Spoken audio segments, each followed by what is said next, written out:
रायजादा, ऐसा पसंदीदा नाम मानो इंडिया की टॉप बिजनेसमैन फैमिलीज में से किसी एक का वारिस हो।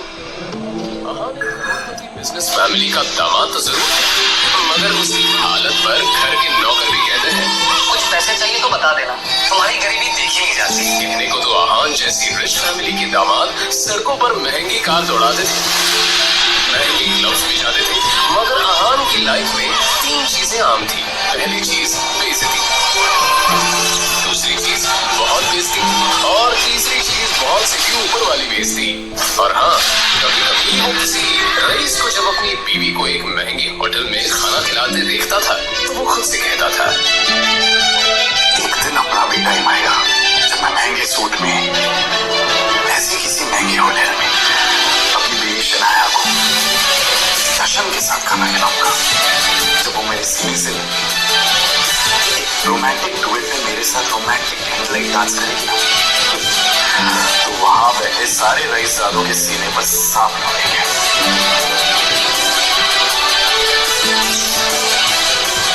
जरूर शनाया ने बोलते अहान चौंक कर उठ खड़ा हुआ। मोबाइल स्क्रीन पर देखा तो शगन का फोन था। अहान के सारे सपने छूमंतर हो गए। मेरे प्यारे जीजा जी, फोन नहीं उठाते आप? अच्छा वो सब छोड़िए, आप एक काम कीजिए, साहू ज्वेलर्स पे मेरा एक नेकलेस पड़ा है, मैंने ओनर को कॉल कर दिया, वहाँ जाके नेकलेस कलेक्ट करके मेरे घर पे आ जाइए। शगुन चेन्नई जाना है। जाने का तेवर किसी और को दिखाइएगा जीजा जी, वैसे भी आपको हमारे फैमिली के टुकड़ों पर ही पलना है, तो जितना काम कहा जा रहा है उतना कीजिए। और हाँ, नेकलेस के साथ में ओनर आपको 30,000 रुपए भी देगा, वो लेकर मेरे घर पे आ जाइए और 30,000 रुपए में से 1 रुपया भी कम नहीं होना चाहिए। आज तक मैंने कभी चोरी नहीं की। दूसरी बात ये कि अगर मुझ पर इतना डाउट है तो किसी नौकर को भिजवा के करवा लो। क्या है ना, बहस करने की इजाजत आपको है नहीं, तो जितना काम कहा जा रहा है उतना कीजिए।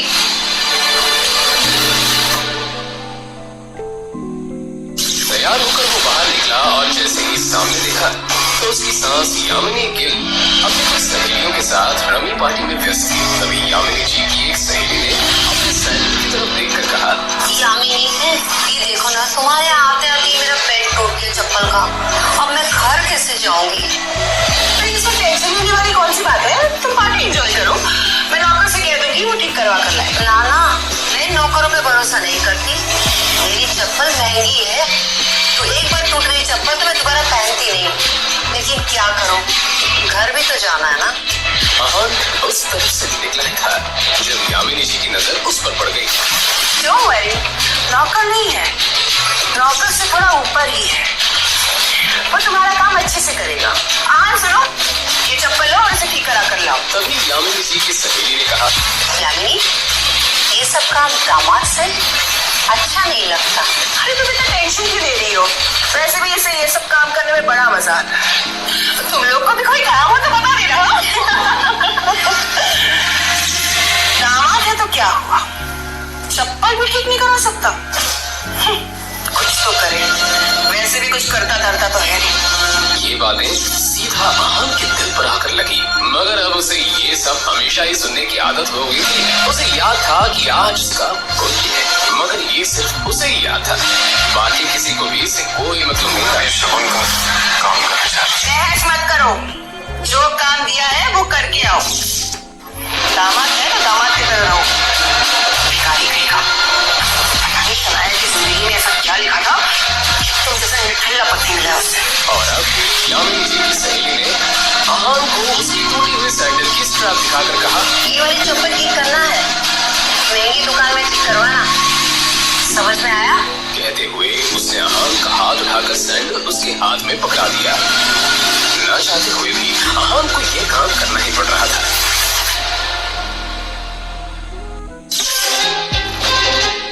उसके मोबाइल पर उसकी बीवी शनाया ने मैसेज किया।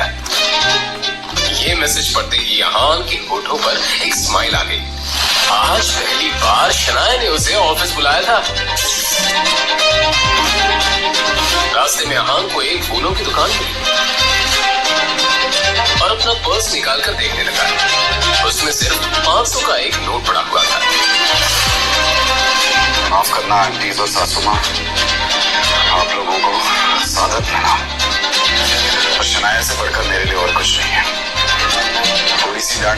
आपसे।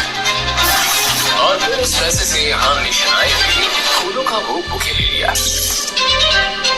आज वो पहली बार गिल कंस्ट्रक्शन के ऑफिस जा रहा था, जो कंपनी गिल खानदान की थी। ये सोचकर आज वो भूला नहीं समझ रहा था कि वहाँ उसका अच्छे से स्वागत होगा, कि तभी सामने से आने वाले एक आदमी से यहाँ टकरा गया। उसका नाम देव मल्होत्रा था। दिखाई नहीं देता तुम्हें? पता नहीं कहां से मुंह उठाकर चले आते हैं। इस ऑफिस में तुम्हारी खड़े होने की भी औकात नहीं, और ऐसे कह रहे हैं जैसे तुम्हारी खाले जी का घर है। कौन हो तुम? शायद देव मल्होत्रा ने भी उसके बदरंग कपड़ों से उसे नौकर या ऑफिस बॉय समझ लिया था। उधर शनाया अंदर से ये नजारा देख रही थी, तभी आम की नजर शनाया पर पड़ी तो एक पल के लिए वो अपनी बेइज्जती भूल गया। जाने में कुछ नया जो हुआ मेरे साथ तो हुआ, तुम इतना टेंशन क्यों ले रही हो? जो बात कही वो बात कही। तभी शनाया चीखते हुए बोली, दूर हटिए आप मुझसे, दूर हटिए। आप चले क्यों नहीं जाते मेरी जिंदगी से? मौत बना रखी है मेरी जिंदगी। पता नहीं कौन से बातों की सजा मिल रही है मुझे। आप चाहते क्या? पापा ने हम दोनों की शादी जबरदस्ती करवाई, वरना आप तो कभी मेरे लायक थे ही नहीं। और आज भी आपके पति कहते हुए मुझे शर्म आती। अरे आप कोई ड्राइवर नहीं था, इसलिए आपको बुला लिया, पर मुझे क्या पता कि मेरा पति उस काम के भी लायक नहीं। यहाँ आकर आपने मेरे सबसे पुराने क्लाइंट मिस्टर मल्होत्रा को नाराज कर दिया। अब कैसे होगा काम मेरा? मैं जहां पर भी जाती हूँ आप मुझे बेइज्जती के सिवा और कुछ नहीं कर सकते। सिर्फ बदनुमा दाग बनकर रह गए आप मेरी जिंदगी। इतना कहकर शनाया केबिन के बाहर निकल आई। तभी रास्ते में पड़े बुके की तरफ देखकर शनाया ने कहा, क्या है ये सब? क्या गंदगी फैला रखी है यहाँ पर? ठीक हो इस दफ्तर में। फूल को अपने पैरों से कुचलते हुए आगे बढ़ गई।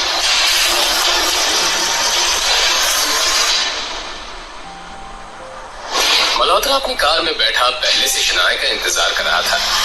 फिर आहान के सामने ही शनाया अपने क्लाइंट मल्होत्रा की कार में बैठी और बिजनेस के सिलसिले में वहीं से जा चुकी थी। तभी आहान के सामने एक काली रंग की कार आ गई, जिसमें से एक अधेड़ उम्र का शख्स बाहर निकला। आहान उसे देखते ही चौंक गया। यंग मास्टर, एशिया की सबसे अमीर कंपनी और रायजादा ग्रुप के अरबों रुपए का बिजनेस एम्पायर आपका इंतजार कर रहा है। वक्त आ गया है कि आप आकर अपना बिजनेस संभालिए। आखिर कौन है ये आदमी? आहान के साथ शनाया के इस बर्ताव का कारण क्या है? क्या है आहान की कहानी? अपने सामने खड़े आदमी को देखकर आहान गुस्से में नजर आने लगा। मिस्टर विक्रम, आप यहाँ पर क्या कर रहे हैं? यंग मास्टर, तो मैं आपसे ये कहने के लिए आया हूँ कि आपके पिताजी आदित्य रायजादा ये चाहते हैं कि आप आकर उनका बिजनेस संभालें। वो इस एशिया का सबसे बड़ा एम्पायर आपको सौंपना चाहते हैं, और आपको लगा कि मैं उनकी बात मान लूंगा। मैं तो उनका नाजायज बेटा, तो फिर ये सब मुझे क्यों देना चाह रहे हो? फिर जब मेरी माँ बीमार थी और मैं उनके पास मदद मांगने गया था, वो तो मीटिंग में बिजी थी ना, और उसकी वजह से आज मेरी माँ इस दुनिया में नहीं रही, और इसके लिए मैं उन्हें कभी माफ नहीं करूंगा। तो बेहतर ये होगा कि आप चले जाइए। आप तो जानते हैं आपके पिताजी कितने जिद्दी हैं। वो आपको वापस लाने के लिए किसी भी हद तक जा सकते हैं, किसी भी हद तक। उनके सामने कोई औकात नहीं रखता। वो जब चाहे, जिसे चाहे, जहां चाहे पल में मिट्टी में मिला सकते हैं। लेकिन हाँ, जो आपके साथ हुआ उसे भूल जाए और रायजादा ग्रुप को अपना लें। रायजादा तैयार है आपको वो सब कुछ देने के लिए जिसके आप हकदार हैं। आहान ने जैसे अपना आखिरी फैसला सुनाते हुए कहा, आप यहाँ से चले जाइए और जाके बता दीजिए कि मुझे उनकी दौलत में कोई इंटरेस्ट है। और उनकी सारी दौलत भी मेरी माँ को वापस नहीं ला सकती। और हाँ, ये बात गलती से भी बाहर नहीं आनी चाहिए कि मैं रायजादा खानदान से हूँ। रायजादा ग्रुप का मालिक मिस्टर आदित्य रायजादा का बेटा हूँ। विक्रम उसे जाता हुआ देखता रहा और फिर अपना मोबाइल निकालकर आदित्य रायजादा का नंबर डायल किया। दूसरी तरफ से आवाज आई, मुझे वो किसी हालत में चाहिए, उसके लिए जो भी रास्ता अपनाना चाहता हूँ। मुझे आहान हर हालत में चाहिए। इधर आहान कुछ ही देर में अब अपने घर पहुंच चुका था। लेकिन घड़ी में देखा तो शाम के 7 बज गए थे। तभी अचानक ही आहान का मोबाइल बज उठा। कहाँ थे तुम? हाँ, तुम्हें पता है तुम्हारी वजह से मेरी सहेलियों के सामने मेरी कितनी बेइज्जती हुई है। और तुम्हारा फोन क्यों लग रहा है? हाँ, मैं अभी घर वापस आ गई हूँ। ये बताओ तुम्हारा फोन क्यों लग रहा है? माँ जी, शनाया को लेने गया था, उसका फोन। तो फोन दो उसे, उसका फोन भी नहीं लग रहा है। माँ जी, शनाया तो मेरे साथ नहीं आई। पर अभी जो तुमने कहा कि तुम उसे लेने गए थे। हाँ, मगर वो अपने किसी क्लाइंट के साथ। आहान का इतना ही कहना था कि तभी यामिनी जी उस पर चिल्लाते हुए बोली, रात होने को आई है और तुम कह रहे हो कि वो किसी क्लाइंट के साथ है। तुमने कुछ गड़बड़ की होगी, इसलिए तुम्हारे साथ वो आई नहीं। अच्छे दामाद तो तुम बन नहीं पाए, कम से कम अच्छे पति तो बनो। तुम्हारे पास 1 घंटा है, किसी भी तरह शनाया को ढूंढकर इस घर में वापस लाओ। आहान ने शनाया का नंबर डायल किया तो वो नहीं लग रहा था। और सच में उसे शनाया की फिक्र होने लगी थी। Shanaya pick up the phone. वो लगातार शनाया को फोन लगाता रहा मगर उसका फोन नहीं लगा। अब परेशान होकर आहान बाहर निकला। आहान के बारे में भले ही मल्होत्रा को नहीं पता था, मगर आहान देव मल्होत्रा के बारे में कई बार शनाया के मुंह से सुन चुका था कि मल्होत्रा उसका पुराना क्लाइंट है और उसका एक नाइट क्लब भी है। अंदर बेहद ही शोर शराबा था और लोग शराब पीकर नाच रहे थे। आहान ने चारों तरफ देखा, कहीं उसे शनाया नजर नहीं आई।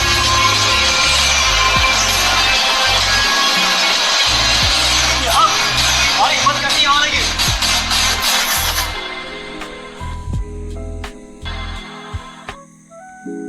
हमारी कंपनी के सबसे बड़े प्रोजेक्ट को तुमसे वापस लिया जा रहा है और साथ ही अब तुम इस फैमिली बिजनेस से अलग रहोगी।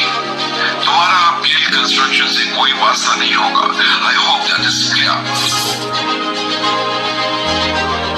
इस एक मेल की वजह से मुझे मेरा ड्रीम प्रोजेक्ट छीना गया। दादाजी ने कहा है कि वो मुझसे प्रोजेक्ट वापस ले रहे हैं। और सिर्फ यही नहीं, मुझे कंपनी से भी बाहर किया जा रहा है। एक प्रोजेक्ट की वजह से कोई भी किसी को कंपनी से कैसे निकाल सकता है? और अगर अप्रूवल नहीं मिला इसमें आपकी क्या गलती है?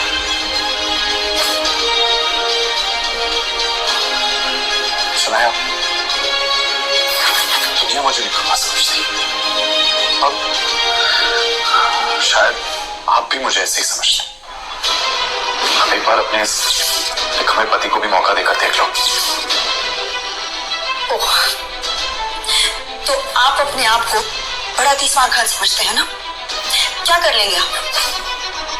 मेरे साथ चलो और अपने दादाजी से बात करो। ये नई बिल्डिंग का प्रोजेक्ट, ये कंस्ट्रक्शन का बहुत बड़ा सपना था जो अब तक मुकम्मल नहीं हुआ। Why? दादाजी, I feel like क्योंकि तुमसे ये काम नहीं हो पा रहा। मैंने ये प्रोजेक्ट तुम्हारे कजन सौर्य को दे दिया है। आज से वो इस प्रोजेक्ट को हैंडल करेगा। दादाजी, प्लीज शौर्या को ये प्रोजेक्ट देने से पहले मुझे एक आखिरी मौका दीजिए, प्लीज दादाजी। ठीक है, मगर ये काम आज ही होना चाहिए। I hope I am clear on that. जी दादाजी, एब्सोल्युटली। शौर्य शनाया का ही कजिन था, जो हमेशा से शनाया को बिजनेस से बाहर करना चाहता था। उसकी हसरत थी कि एक दिन वो इस बिजनेस एम्पायर को हासिल कर ले, और इसके लिए शनाया को वो हर हाल में पीछे छोड़ना चाहता था। अप्रूवल के लिए आई, मगर अफसोस अब कोई फायदा नहीं है, क्योंकि उस ऑफिसर को मैंने ऑलरेडी खरीद लिया।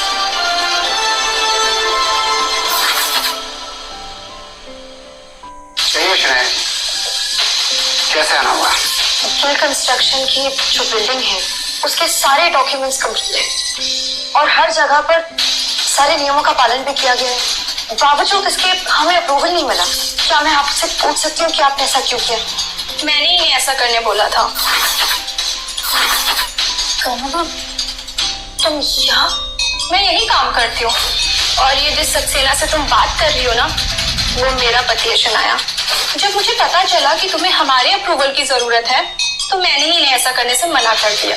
आज मेरा पति वो जगह पे है जहाँ वो तुम्हारा काम बना भी सकता है और बिगाड़ भी सकता है। लेकिन तुम तो बहुत पैसे वाली हो ना शनाया, तुम जाओ करवा लो अपना काम, जिससे भी करवा सको। कामिनी, जो कुछ भी हुआ वो सब मेरी गलती थी। मैं बहुत नासमझ थी। प्लीज अगर हो सके तो सब भूल जाओ। मैं नहीं भूल सकती उस दिन को शनाया, जिस दिन मेरी शादी तय हुई थी और ये बात मैं तुम्हारे साथ सारी सहेलियों को बता रही थी, और तुमने मेरे बेरोजगार पति के बारे में सुनकर सबके सामने उसका मजाक उड़ाया था और मेरा भी मजाक उड़ाया था। सारी सहेलियां हंस रही थी मेरे ऊपर और मैं रोते हुए वहां से आई थी। कामिनी देखो, उस सब मेरी नासमझी थी और मैं बहुत ज्यादा शर्मिंदा हूँ। शर्मिंदा होने से काम नहीं चलेगा शनाया। उस दिन का बदला तुम्हें आज चुकाना होगा। बेइज्जती के बदले बेइज्जती होनी चाहिए। मतलब ये तुम्हारा पति है ना? इसने आज तक कौन से झंडे गाड़ दिए शनाया? अरे इसकी तो मेरे पति के बराबर खड़े रहने की भी औकात नहीं है। और मैंने सुना है कि ये घर जमाई बनकर रहता है। कामिनी, अब तुम गलत बोल रही। मैंने अभी कुछ कहा ही कहा है शनाया। ठीक है, अब सुनो, अगर तुम्हें अप्रूवल चाहिए तो तुम्हारे पति को बोलो मेरे पति के सामने हाथ जोड़ के गिड़गिड़ा के अप्रूवल की भीख मांगे। कामिनी, तुम बाहर का रास्ता उधर है शनाया।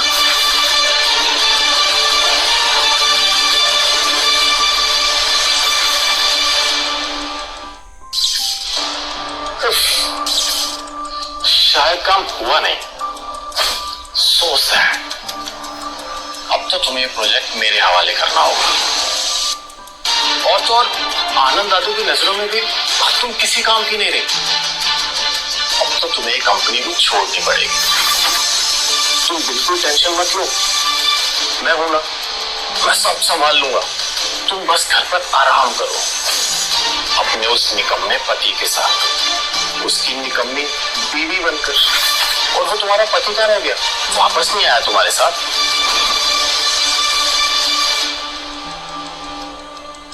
बाहर से शीशे के उस पार क्या हो रहा है ये साफ दिख रहा था, और फिर शनाया ने जो देखा उससे तो शनाया को झटका सा लगा। अंदर अहान सारे स्टाफ के सामने गिड़गिड़ा रहा था, अप्रूवल की भीख मांग रहा था।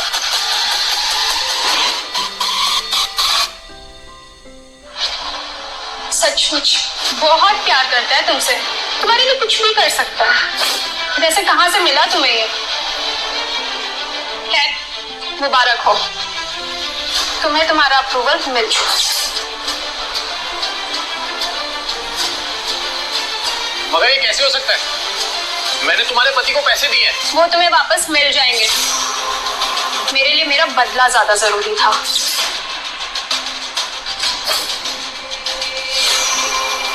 आप कौन समझते हो खुद को? क्यों किया आपने ऐसा? तुझे क्या लगता है कि तेरे ऐसा करने से शनाया को सब कुछ वापस मिल जाएगा? मैं इसे कहीं का नहीं छोड़ूंगा। तो क्या दुनिया में कोई भी शनाया का बाल तक बांका नहीं कर सकता? तो मगर कब तक साथ देगा तो शनाया का? देखता जा, मैं तेरा और शनाया का रिश्ता ही खत्म कर दूंगा। कोशिश कर ले, चल जाएगा।